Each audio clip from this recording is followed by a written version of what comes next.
네, 이분의 공포특집 라디오 지금 바로 들려드리겠습니다. 이건 단순한 소문이 아니고요. 누군가 겪었고 지금도 어디에선가 반복되고 있는 실화를 바탕으로 제작된 이야기입니다. 그리고 여러분들은 지금 그 안에 있습니다. 이분의 괴담클럽 시작하겠습니다. 여러분은 자취를 해보신 적이 있으신가요? 혼자 사는 밤 괜히 소리 하나에도 놀라고 인터폰 울리면 심장이 쿵 가라앉고.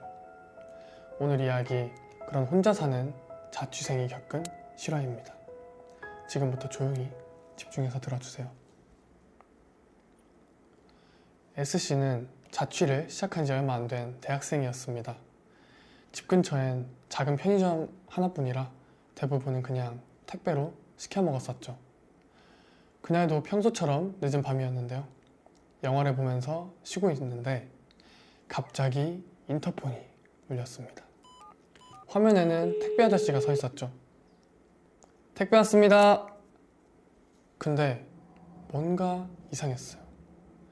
그날은 아무것도 시킨 게 없었거든요. 그래도 혹시 룸메이트가 시킨 건가 싶어서 문을 열었는데 문 앞엔 아무도 없었고 작은 박스 하나만 놓여 있었습니다. 포장지에는 S씨의 이름이 있었어요. 근데 보낸 사람은 없었고 송장 정보도 텅 비어 있었습니다. 뭔가 찝찝했죠. 하지만 결국 열어봤습니다. 안에는 검정색 USB 하나랑 쪽지 한 장이 있었어요. 그리고 쪽지엔 이렇게 쓰여 있었어요. 네가 이걸 보고 있을 땐 이미 난 네 집 안에 있어. 심장이 쿵 하고 떨어졌습니다. 바로 주위를 둘러봤지만 집안엔 아무도 없었죠.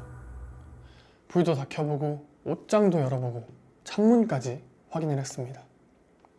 결국 무서워서 경찰에 전화를 했고요. 잠시나 도착한 경찰이 집을 샅샅이 뒤져봤지만 역시나 아무도 없었어요. 요즘 장난이 심한 사람들 많다며 그냥 귀찮은 신고 정도로 처리하고 돌아가셨죠. 결국 진정하고 침대에 누웠는데 문득 아까 USB가 계속 눈에 밟히더라고요. 설마 진짜 뭐가 있겠어? 라며 결국 노트북에 꽂아봤습니다. USB 안에는 딱 하나 영상 파일 하나만 있었어요.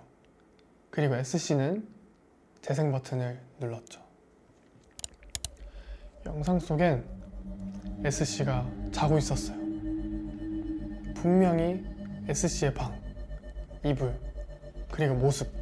근데 더 소름 돋는 건 촬영된 날짜와 시간이었습니다.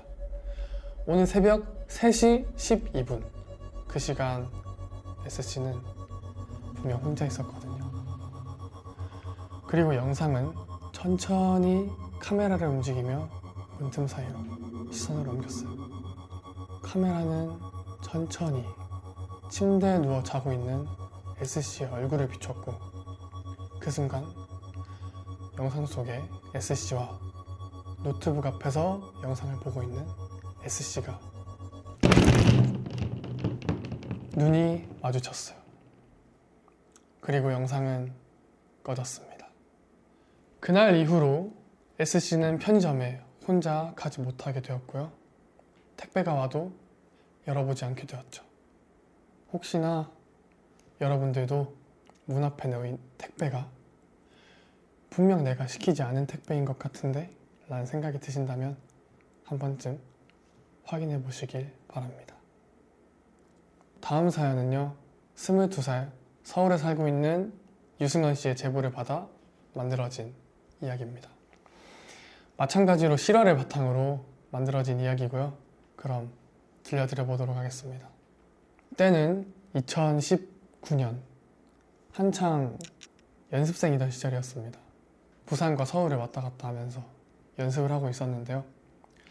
그날도 어김없이 열심히 연습을 끝내고 고속버스 터미널로 갔습니다. 버스를 탔더니 그날따라 너무 졸리고 피곤한 마음에 눈 좀 붙여야겠다 라는 생각에 잠에 들었습니다. 눈을 떠보니까 웬 휴게소에 도착을 했더라고요. 휴게소에 도착을 해서 눈을 비비면서 일어났는데 할머니 할아버지께서 먼저 제 앞을 나가시더라고요. 그런데 말도 없이 그냥 서로 뭔가 눈빛과 신호를 보내고는 나가시더라고요. 그때까진 대수롭지 않게 생각했습니다. 그러고 저도 휴게소에 내려서 과자도 사고 잠깐 허리도 펴고 스트레칭을 하고 다시 차에 탑니다. 한 15분쯤 지났을까요? 할머니 할아버지께서 돌아오지를 않으시더라고요. 근데 버스 기사님께서 이제 출발하겠습니다 라는 말과 함께 서서히 버스를 움직이시더라고요. 그래서 저는 제 옆쪽에 앉아 계시던 할머니 할아버지가 안 오셨다는 걸 알고 기사님께 말씀을 드렸어요. 그랬더니 기사님께서 하시는 말씀은 꽤나 충격적이었습니다. 그 자리 비어있는 좌석인데요? 전 순간 온몸에 소름이 돋았고 왼쪽에 보면 버스 좌석 배치도가 있거든요. 거기에 보니까 할머니 할아버지가 내렸던 제 대각선 뒷자리는 정말 비어있는 자리였습니다. 혹시나 내가 잘못 본 건 아닐까, 그리고 좌석이 많으니까 앞쪽에 앉아 계신 건 아닐까 라는 생각에 한번 둘러봤는데 역시나 안 계시더라고요.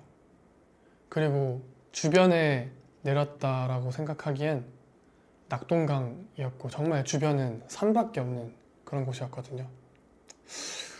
그날 제가 본 건 무엇이었을까요? 네, 여기까지 저의 실화를 바탕으로 한 공포 스토리였습니다.